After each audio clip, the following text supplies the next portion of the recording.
മലപ്പുറത്തെ മഅദിൻ അക്കാഡമിയിലാണ്. ഇവിടെ അടിപൊളി ഒരു എക്സ്പോ നടക്കുന്നുണ്ട്. ഹറമൈനി എന്ന് പറയുന്ന ഒരു ഹജ്ജുമായി ബന്ധപ്പെട്ട ഒരു എക്സ്പോ. ചെറിയ കുട്ടികൾക്ക് പോലും പഠിക്കാൻ പറ്റുന്ന തരത്തിലാണ് ചെയ്തിട്ടുള്ളത്. ഇവിടുത്തെ വിദ്യാർത്ഥികളാണ് ഈ എക്സ്പോ കണ്ടക്ട് ചെയ്യുന്നത്. അതൊക്കെ ഒന്ന് കാണാം. വരി.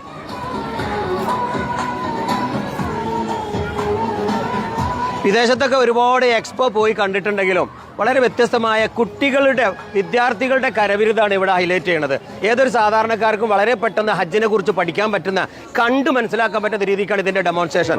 ഇവിടെ നിന്നാണ് നമ്മൾ ഹജ്ജിന് ആദ്യം കിടക്കുന്ന ബാബാണ്.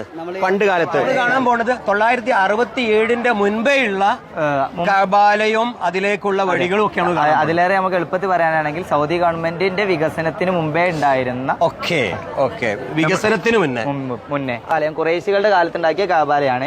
ഖുറൈശികളുടെ കാലത്താണ് കഅബാലയത്തിന് മേൽക്കൂര വരുന്നത്. ഖുറൈശികളുടെ കാലത്തുണ്ടാക്കിയ കഅബാലയത്തിന് 18 അടിയാണ് ഉയരം.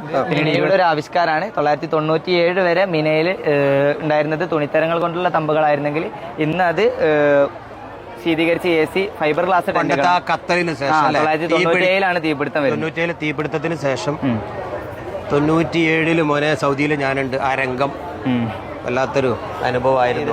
അതിലെ വിദ്യാർത്ഥികളാണ്, കൈകളാൽ വരച്ച ചിത്രങ്ങളാണ് ഞങ്ങളിപ്പോ മൊത്തം ഇവിടെ കംപ്ലീറ്റ്. അതാണ് ഇതിന്റെ ഏറ്റവും വലിയൊരു ഹൈലൈറ്റ്. ഇതാണ് പഠിക്കുന്ന വിദ്യാർത്ഥികളുടെ ഒരു കരവിരുതാണ് ഇപ്പൊ നമ്മൾ ഈ കണ്ടത്. ഏതൊരു സാധാരണക്കാർക്കും കണ്ടു വളരെ പെട്ടെന്ന് പഠിക്കാൻ പറ്റുന്ന തരത്തിലാണ് ഇവരിത് റെഡിയാക്കിയത്. ഇപ്പൊ ഇതൊരു മത്സരം കൂടിയാണല്ലോ അല്ലെ? ഒരു കോമ്പറ്റീഷനാണ്, പല സ്ഥാപനങ്ങൾ തമ്മിലുള്ള മത്സരം. ആ റിസൾട്ട് ഇപ്പൊ എന്താ വരിക? നാളെയാ? ഞായറാഴ്ച വരും. എല്ലാം ഒന്നും. പിന്നെ ഇതിൽ ഒരു കാര്യം കൂടി ഉണ്ട്. ഇതിൽ മൊത്തം സംഗതികളുടെ കണ്ടന്റുകൾ ഒറ്റ QR കോഡിലായിട്ട് ഉൾപ്പെടുത്തിയിട്ടുണ്ട്. സൈറ്റ് ഉണ്ടാക്കിയതും ഇതേ സ്ഥാപനത്തിലെ വിദ്യാർത്ഥി തന്നെയാണ്. അതിൽ പോയതെല്ലാം കിട്ടും. എല്ലാം കിട്ടും. ഇപ്പൊ നമ്മൾ സന്ദർശിച്ച എല്ലാ കേന്ദ്രങ്ങളുടെയും മൊത്തമായിട്ടുള്ള വിവരണവും ചരിത്രവും റെഫറൻസുകളും അതിൽ നിന്ന് കിട്ടുന്നതാണ്. ഇവിടെ എന്താണ് ഈ സ്റ്റോളിൽ എന്തൊക്കെയുള്ളത്? മദീനയുടെ പഴയ ആവിഷ്കാരം നമ്മളോട് കൊടുത്തിട്ടുണ്ട്. മദീനയുടെ പഴയ പറഞ്ഞാൽ എത്രയാടാ? 1400 1400 വർഷം മുന്നേ നബി തങ്ങൾ മദീനത്തേക്ക് ഹിജ്റ വന്നത് മുതൽ 1400 കൊല്ലങ്ങൾക്ക് AD 622.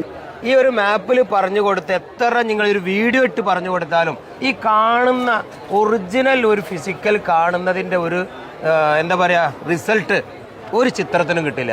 അപ്പൊ അതാണ് ഇതിൽ ഏറ്റവും ഹൈലൈറ്റ് എനിക്ക് തോന്നുന്നത്.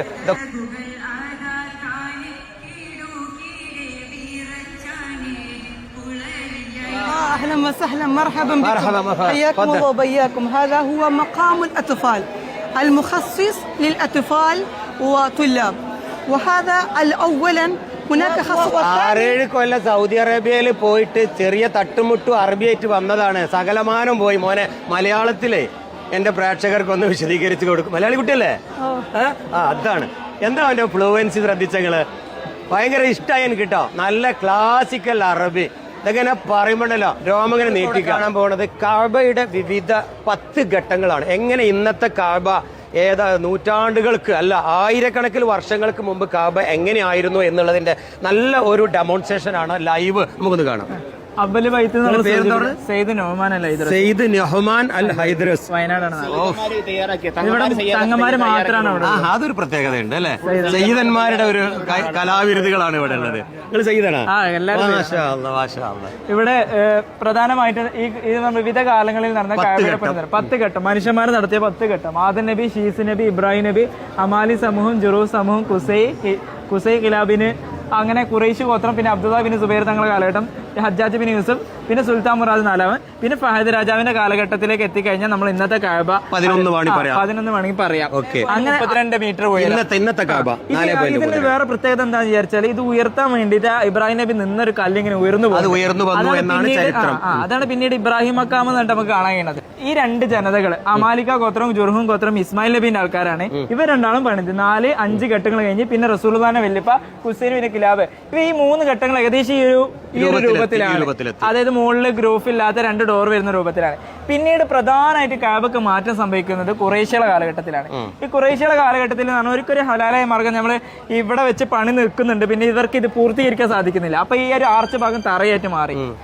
പിന്നെ അത് ഏകദേശം 605 പിന്നെ അബ്ദുല്ലാഹ് ബിൻ സുബൈർ റളിയല്ലാഹുവിന്റെ കാലഘട്ടത്തിൽ കുറച്ച് വിശാലായിട്ട് കഅബ കിട്ടുന്നുണ്ട്.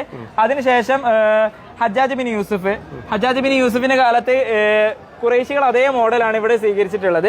അതിന് പിന്നെ കല്ലുകൾക്ക് കുറച്ച് കൂവത്ത് കുറവാണ്. അപ്പൊ ഇത് പെട്ടെന്ന് പൊട്ടിപ്പോകാൻ ചാൻസ് ഉണ്ട്. അപ്പാണ് സുൽത്താൻ മുറാദ് നാലാമൻ എന്ന് പറയുന്നത് സി 1630 നല്ല കടുകട്ടിയുള്ള കല്ലുകൊണ്ട് കാബ് നിർമ്മിക്കും, കുറച്ച് ഹൈറ്റ് കൂട്ടൊക്കെ ചെയ്തു. അല്ല, ഓരോ സമയം പൊളിച്ചിട്ടുണ്ടോ? ഇതൊക്കെ പൊളിച്ച് നിർമ്മിച്ചതാണ്. പൊളിച്ച് നിർമ്മിച്ച ഇവിടെ നിന്ന് പൊളിച്ച് നിർമ്മിക്കുന്നത് വല്ലാണ്ട് പൊളിച്ച് നിർമ്മിച്ചിട്ട് അതേ രൂപ ആയതുകൊണ്ടാണ് നമ്മൾ ചിത്രീകരിക്കാത്തത്. ഇതൊക്കെ പൊളിച്ച് നിർമ്മിച്ചതാണ് ആ കല്ലുകള്. ഇത് 10 ഘട്ടം ഇപ്പൊ ഇവിടെ നമ്മൾ കഴിഞ്ഞു. ഇനി 11ാമത്തെ ഘട്ടം ഫഹദ് രാജാവ്. ഏകദേശം 1992 ഫഹദ് രാജാവ് ഈ കാണുന്ന നമ്മളെ നിലവിൽ കാണുന്ന കാബയുടെ രൂപത്തിലേക്ക് കില്ലകൾ മുഴുവനായി വരുന്നു. സ്വർണത്തിന്റെ എഴുത്തുകളൊക്കെ കില്ലകളിൽ വരുന്ന രൂപത്തിലേക്ക് മാറ്റിയത്. പിന്നെ നമ്മൾ ഇവിടെ നിന്ന് ഇപ്പൊ തുടങ്ങുകയാണെങ്കിൽ ഹജറുൽ അസ്വദ്, ഇന്ന് നിലവിൽ സൂക്ഷിക്കപ്പെടുന്ന ഹജറുൽ അസ്വദ് വെറും 7 കഷ്ണം മാത്രം. ഇതൊക്കെ ഫുള്ള് സ്വർണ്ണ വർക്കാട്ടോ. ഈ ഡോറൊക്കെ നല്ല ഫഹദ് രാജാവിന്റെ കാലത്ത് തന്നെ നല്ല അടിപൊളിയായിട്ട് വന്നിട്ടുണ്ട്. നമ്മൾ നേരത്തെ സൂചിപ്പിച്ചല്ലോ ഇബ്രാഹിം നബീനെ ഒരു കല്ല് പൊന്തിച്ചു, ആ കല്ലാണ് ഈ സൂചിപ്പിക്കുന്നത്. ഖിബിലത്തുൽ ഖിബില എന്ന് പറയും.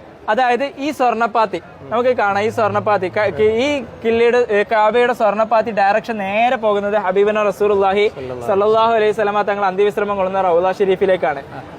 ഇത് നേരെ ഡയറക്റ്റ് പോകുന്നത്. ഇന്ത്യയിലെ തേക്ക് കൊണ്ടാണ് ഇത് നിർമ്മിച്ചത് പഴയ കാലങ്ങളിൽ. വേറെ എന്തെങ്കിലും ആയിരിക്കും അല്ലേ? അതൊരു പക്ഷെ നിലമ്പൂരിലെ തേക്കൊക്കെ ആയിരിക്കും. ഏറ്റവും നല്ല തേക്ക് നിലമ്പൂരിലാണ്. ഇന്ത്യ തന്നെ അത് നിലമ്പൂരിലാണ്. സിക്കായത്തിൽ ഹജ്ജ് എന്നിട്ട് നമ്മളിവിടെ കൊടുക്കണ്ടേ. അതായത് പണ്ട് കാലങ്ങളിൽ അബ്ദുൽ മുത്തലിബ് ഒക്കെ ഇവിടെ മക്കയും മദീനയൊക്കെ സന്ദർശിക്കുന്നവർക്ക് ഈ സംസം വെള്ളം കൊടുത്തിട്ടാണ് സ്വീകരിക്കാറ്. അതേപോലെ പ്രേക്ഷകരെ നമ്മൾ ഈ ഒരു എക്സ്പോന്റെ വേദിയിൽ സംസം വെള്ളം കൊടുത്ത് സ്വീകരിക്കണം. ഒറിജിനൽ സംസം വെള്ളം. ഇതിന്റെ വർക്കുകളൊക്കെ നോക്കിയാൽ മനസ്സിലാവും മൊത്തം സ്വർണ്ണാണ്. ഇതൊരു പ്രിന്റിംഗ് അല്ല. എല്ലാ വർഷവും അവർ മുഹറത്തിൽ മാറ്റും. അപ്പൊ എന്നിട്ട് ഇത് ഓരോരോ പീസ് ഇതുപോലെ ഓരോ സംസം വെള്ളത്തിൽ കിഴുകിയിട്ടാണ് അവർ കൊടുക്കുന്നത്. അതൊരു പരിശുദ്ധിയുടെ ഭാഗമായിട്ട് അവർ അതിന്റെ ആത്മീയവശങ്ങളൊക്കെ നോക്കിയിട്ട് കൊടുക്കും. പിന്നെ അതിന്റെ സെന്ററിൽ വരുന്ന ഒരു വെള്ളിന്റെ ഇതാണ്. ഇതൊക്കെ മനുഷ്യൻ ഇത് കൈകൊണ്ട് തുന്നി കൊടുത്തതാണ്. ഏകദേശം എത്ര 200ഓളം തൊഴിലാളികൾ ഇതിന്റെ പിന്നിൽ പ്രവർത്തിക്കുന്നുണ്ട്. അതിന്റെ ചിത്രങ്ങളൊക്കെ നമ്മൾ ഇവിടെ ആവിഷ്കരിച്ചിട്ടുണ്ട്. 120 കിലോ. അതൊരു പുതിയ അറിവ് കേട്ടാ, മാഷാ അല്ലാ. അപ്പൊ ഇന്ന് കാബയുടെ ആ ഒരു കില്ലയുടെ സ്വർണം മാത്രം 120 കിലോ ഉണ്ടാവും മൊത്തം. അതൊരു വല്ലാത്ത ഒരു ഇൻഫോർമേഷൻ. കാര്യം പറയുകയാണെങ്കിൽ കാബക്കുള്ളിൽ ആകെ ഒരാളെ മാത്രമേ പ്രസവിക്കപ്പെട്ടിട്ടുള്ളൂ. അതായത് ലോകത്ത് ഒരാളാണ്. അതായത് ഖദീജ റളിയല്ലാഹു അൻഹയുടെ സഹോദരപുത്രനായ ഹക്കീം ബിൻ ഹിസാം എന്ന വ്യക്തിയെയാണ് പ്രസവിക്കപ്പെട്ടത്. ന്യൂ ആയിട്ടുള്ള പുതിയ ഫോട്ടോസ് യൂസൊക്കെ നമ്മൾ അവിടുത്തെ സൗദി ഗവൺമെന്റ് അണ്ടറിലുള്ള വെബ്സൈറ്റിൽ നിന്നാണ് എടുത്തിരിക്കുന്നത്. അല്ലാത്ത ചരിത്രം കാര്യങ്ങളൊക്കെ ഈ കാണുന്ന ഓരോ കിതാബ് ഗ്രന്ഥങ്ങളിൽ നിന്ന് റെഫർ ചെയ്ത് എടുത്തിരിക്കുന്നതാണ്. അതപ്പോൾ ഈ പറഞ്ഞതും ഈ ചെയ്തതൊക്കെ അതിന്റെ തെളിവ് അടിസ്ഥാനത്തിൽ ഒക്കെ ചെയ്തിരിക്കുന്ന. ഏതായാലും കഅബയെ കുറിച്ച് ഇത്ര നന്നായി വിശദീകരിക്കാൻ 10 ഘട്ടങ്ങളായി വിശദീകരിക്കാൻ ഒരു വിഷ്വലൈസ് ചെയ്തിട്ടുള്ള അല്ല പറയുമ്പോൾ ഒരു ഫിസിക്കലായി ഒരു കഅബയെ തൊട്ട് കാണുന്ന ഫീലിംഗ് ഉണ്ടാക്കുന്ന ഒരു എക്സിബിഷൻ ഒരുപാട് ആളുകൾക്ക് ഗുണം ചെയ്യും. പഠനാർഹമായ ഒരു പ്രോഗ്രാം വളരെ നന്നായി വിശദീകരിച്ചു. സയ്യിദന്മാർ തന്നെ അത് വിശദീകരിച്ചപ്പോൾ അതിലേറെ സന്തോഷമാണ് കൊടുത്തിട്ടുണ്ട്. അതുകൊണ്ട് തന്നെ വിദ്യാർത്ഥികൾ ഒരുപാട് തിങ്ങി നിറഞ്ഞിരിക്കുന്നത് ചെയ്യാൻ വേണ്ടിയിട്ട്. കാരണം നമ്മൾ 10 ക്വസ്റ്റ്യൻ അവർ അറ്റൻഡ് ചെയ്യുകയും അവർക്കൊരു പ്രോത്സാഹനം എന്ന നിലയ്ക്ക് നമ്മൾ എന്ത് ചെറിയ സമ്മാനങ്ങൾ കൊടുക്കും. ഇവിടെ വരുന്നവർക്കൊക്കെ ഗസ്റ്റ്. അത് സൂപ്പർ. ഈ ഒരു സിറ്റുവേഷനാണ് നമ്മളിവിടെ ഈ സ്റ്റാൾ നമ്മൾ കേന്ദ്രീകരിച്ചത്. 927 കപ്പലിൽ ഹജ്ജിന് പോയിട്ട് 20 ഉറുപ്പ്യക്ക് 20 രൂപയ്ക്ക് കപ്പലിൽ ഹജ്ജിന് പോയ കഥകളൊക്കെ ഇവിടെ ചിത്രീകരിച്ചിട്ടുണ്ട്. വളരെ രസകരമായ ഒരു കാഴ്ച. കണ്ടൻ സെഞ്ചുറിയിലെ ഏറ്റവും പഴയ പാസ്പോർട്ടാണ് ഇന്ത്യയിലെ ഒഫീഷ്യൽ ഹജ്ജിന്റെ passport, പിലിഗ്രിംസ് passport, government of India.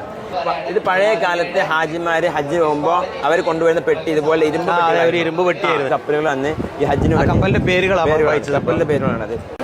അപ്പൊ നമ്മൾ 1927 മുതൽ ഉള്ള അല്ലെങ്കിൽ അതിന്റെ മുൻപേ ഉള്ള മക്കയെയും മദീനയെയും കഅബയെയും ഹജ്ജിന് പോകുന്നതുമായ ഒരുപാട് വിഷ്വൽ നമ്മൾ കണ്ടു, അല്ലെങ്കിൽ അതിന്റെ ഫിസിക്കലായ കാര്യങ്ങൾ നമ്മൾ കണ്ടു. ഇനി നമ്മൾ കാണാൻ പോണത് ബാബ് ജിബ്രീലിലൂടെ കയറുന്നത് ഇന്നത്തെ 2025 സൗദി അറേബ്യയിലെ മക്കയും മദീനയും അല്ലെ. പേരെന്താ?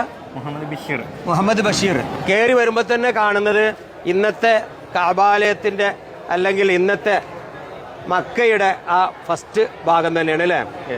അവിടുത്തെ കൂട്ട ബിൽഡിങ്ങുകളും കാണാം. പറയൂ.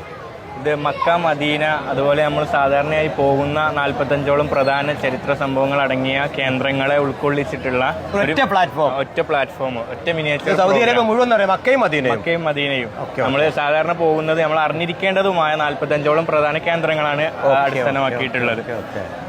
ഇതിപ്പോ 2025 ഈ അടുത്ത കാലത്ത് പൂർത്തിയാക്കിയതും 2030 ഒരു planning കൂടി. 30ലേക്കുള്ള ഒരു ചെറിയ സ്റ്റെപ്പും കൂടി ഇതുമുണ്ട്.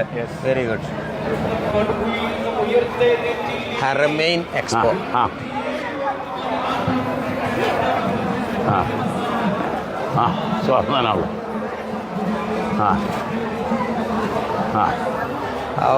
പഴയ കാലത്തെ ഹജ്ജ് ഉണ്ടല്ലോ, അതാണ് ഇന്നത്തെ പുതുതലമുറക്ക് ചിന്തിക്കാനും പഠിക്കാനുള്ളത്. ഇന്നത്തെ സൗകര്യങ്ങളൊന്നും ഒന്നുമില്ല. മയ്യത്തും പുടവ വരെ ബാഗ് ചെയ്ത് കൊണ്ടുപോകുന്ന 927 ഹജ്ജിന് പോകുന്ന ആളുകളെ അവിടെ കുട്ടികൾ പരിചയപ്പെടുത്തി. ജന്മനാല് ഉൾക്കണ്ണുള്ള 2 ആളുകളെ സ്വീകരിച്ച് 2 പേരും നല്ല പ്രൊഫഷണൽ ടീച്ചറും PhD ഹോൾഡറുമായി മാറിയ ഇവരെ സ്വീകരിച്ച ഈ 2 ഭർത്താക്കന്മാരെയാണ് നമ്മൾ അഭിനന്ദിക്കേണ്ടത്. നമ്മളെപ്പോലുള്ള സാധാരണ 2 പ്രൊഫഷണലുകൾ എന്താ ചെയ്യുന്നത്? ദുബായിൽ വർക്ക് ചെയ്യണം. നിങ്ങളോ? പപ്പട കമ്പനിയിൽ ജോലി ചെയ്യണം. എന്താ ബിസിനസ്സാ? ജോലി ചെയ്യണം. കണ്ടോ, ഇങ്ങനെ സാധാരണക്കാരിൽ ജീവിച്ച ഇവർക്ക് 2 പ്രൊഫഷണൽസിനെ കിട്ടിയല്ലോ. അതാണ് ഏറ്റവും വലിയ സന്തോഷം. മാഷാ അല്ലാ. മക്കളായോ? കഴിഞ്ഞിട്ടേ ഉള്ളൂ. മാഷാ അല്ലാ. തീർച്ചയായിട്ടും നല്ല കുടുംബാവട്ടെ, കൂടെ ഉണ്ട്. നമുക്ക് ഒറ്റയ്ക്കാണ് നമുക്കൊരു പ്രോഗ്രാമില് നിങ്ങളുമായിട്ട് ഒരു മുഖാമുഖം ചെയ്യണം. ഒരു മുഖാമുഖം. പ്രവാചകർ തിരുമേനി സല്ലല്ലാഹു അലൈഹി വസല്ലം തങ്ങൾ 1400 വർഷങ്ങൾക്ക് പഠിപ്പിച്ചായി കാണാം. സൈതി സമാൻ യക്റുൽ ഹുജ്ജാജു ഫീഹി ബിലാ സബബിൻ യുഹവ്വനു അലൈഹിമുസ് സഫർ വയബ്സതു അലൈഹിമുർ റിസ്ഖ് ഫയർജിഉന ഇലാ ഔതാനിഹിം മഹ്റൂമിന മസ്ലൂബിൻ. 2025, 30, 40 കാലങ്ങളെക്കുറിച്ച് 1400 വർഷങ്ങൾക്ക് മുമ്പ് സമൂഹത്തിന് ഉത്ബോധം നൽകുകയാണ്. കണ്ടമാനം ഹാജിമാരായിരിക്കും. യാത്ര വളരെ എളുപ്പമായിരിക്കും. സ്വാദിഷ്ടമായ ഭക്ഷണമായിരിക്കും. പക്ഷേ ഹജ്ജിൽ പ്രതിഫലം ഒന്നും ലഭിച്ചുകൊള്ളണമെന്നില്ല. എന്നാൽ ഈ ഹദീസൊക്കെ 10-30 വർഷങ്ങൾക്ക് മുമ്പ് ഈ മഹൽ വചനം എങ്ങനെ പറയണമെന്നറിയില്ല. ഇവിടുന്ന് കരിപ്പൂർ എയർപോർട്ടോ നെടുമ്പാശ്ശേരി എയർപോർട്ടോ ഒന്നുമില്ല. ബോംബെയിലേക്ക് കൊങ്കൺ റെയിൽവേ വരുന്നതിന് മുമ്പ് 3 ദിവസം ബോംബെയിലേക്ക് ട്രെയിനിൽ, പിന്നെ ദിവസങ്ങളോളം ആഴ്ചകളോളം മുസാഫർ ഖാനയിൽ, പിന്നെ 10-15 ദിവസം അക്ബർ നൂർജഹാൻ മറ്റ് കപ്പലുകളിൽ. പലപ്പോഴും കപ്പലുകളിൽ നിന്ന് മരിക്കുന്നത് 1969-ലും 79-ലൊക്കെ എൻ്റെ ഉപ്പ ഹജ്ജിന് പോകുമ്പോൾ കൊണ്ടുപോയ ഏറ്റവും വലുത് കണ്ണുനീരൊലിപ്പിക്കുന്ന രംഗമായിരുന്നു. കഫംപുട, കുന്തിരിക്കം, പരുത്തി. കപ്പലിൽ നിന്ന് മരിച്ചാൽ എന്ത് ചെയ്യാൻ പറ്റും? എന്നാൽ ആ കാലത്തെ റൂട്ടും എല്ലാ അബുനാബുൽ ബഷർ ആദം അലൈഹി സ്വലാത്തു വസ്സലാം തങ്ങൾ ഇന്ത്യയിൽ ഇറങ്ങി ശ്രീലങ്കയിൽ പോയ റൂട്ട്, അതുപോലെ തന്നെ പണ്ട് കാലത്ത് നടന്നുപോയ റൂട്ട്, പിന്നെ കപ്പലുകളുടെ റൂട്ട്, ഇപ്പോഴത്തെ സംവിധാനങ്ങൾ പഴയതും പുതിയും താരതമ്യപ്പെടുത്തുന്നത്. കഅബ 10 രൂപത്തിൽ പടുത്തുയർത്തിയപ്പോൾ 10 നിർമ്മാണങ്ങൾ മലായിക്കത്തിൻ്റെ കാലത്തുള്ളത്. അബുനാബുൽ ബഷർ ആദം അലൈഹി സ്വലാത്തു വസ്സലാം തങ്ങൾ കഅബ പടുത്തുയർത്തിയ രംഗം, ഇബ്രാഹിം നബിൻ്റെ കാലത്തുള്ളത്, അമാലിക്കത്തിൻ്റെ കാലത്തുള്ളത്, അങ്ങനെ സുബൈറുൽ അവ്വാം റളിയല്ലാഹു അൻഹു പോലുള്ള അങ്ങനെ ഓരോ കാര്യങ്ങളും പ്രത്യേകിച്ച് ഇന്നെല്ലാം മോഡലൈസേഷൻ ചെയ്യപ്പെട്ടപ്പോൾ, പരിഷ്കരിച്ചപ്പോൾ, തനി രൂപം മനസ്സിലാക്കാൻ, പുതിയതിൻ്റെ സൗകര്യങ്ങളും മനസ്സിലാക്കാൻ, മറന്നുപോയ പലതും ഓർമ്മപ്പെടുത്താൻ ഞാൻ ആദ്യമായി ഹജ്ജിന് പോകുന്ന സമയത്ത് കിതാബുകൾ ദീവുത്തുവിൽ നിന്ന് കുളിക്കണം, ബാബു ബനു ഷൈബയിലൂടെ കടക്കണം. ബനു ഷൈബ കണ്ടെത്താൻ വേണ്ടി രാവിലെ തൊട്ട് വൈകുന്നേരം വരെയും ഹറമിൻ്റെ നാനാദിക്കുകളും കറങ്ങി. പക്ഷേ ചിലർ പറയും ബാബു ബനു ഷൈബ എവിടെയാണ്, ചിലർ പറയും അവിടെയാണ്. നാനാ ഭാഗത്തും കറങ്ങുകയായിരുന്നു. പക്ഷേ അതിന് കറക്റ്റ് ആൻസർ കിട്ടിയില്ല.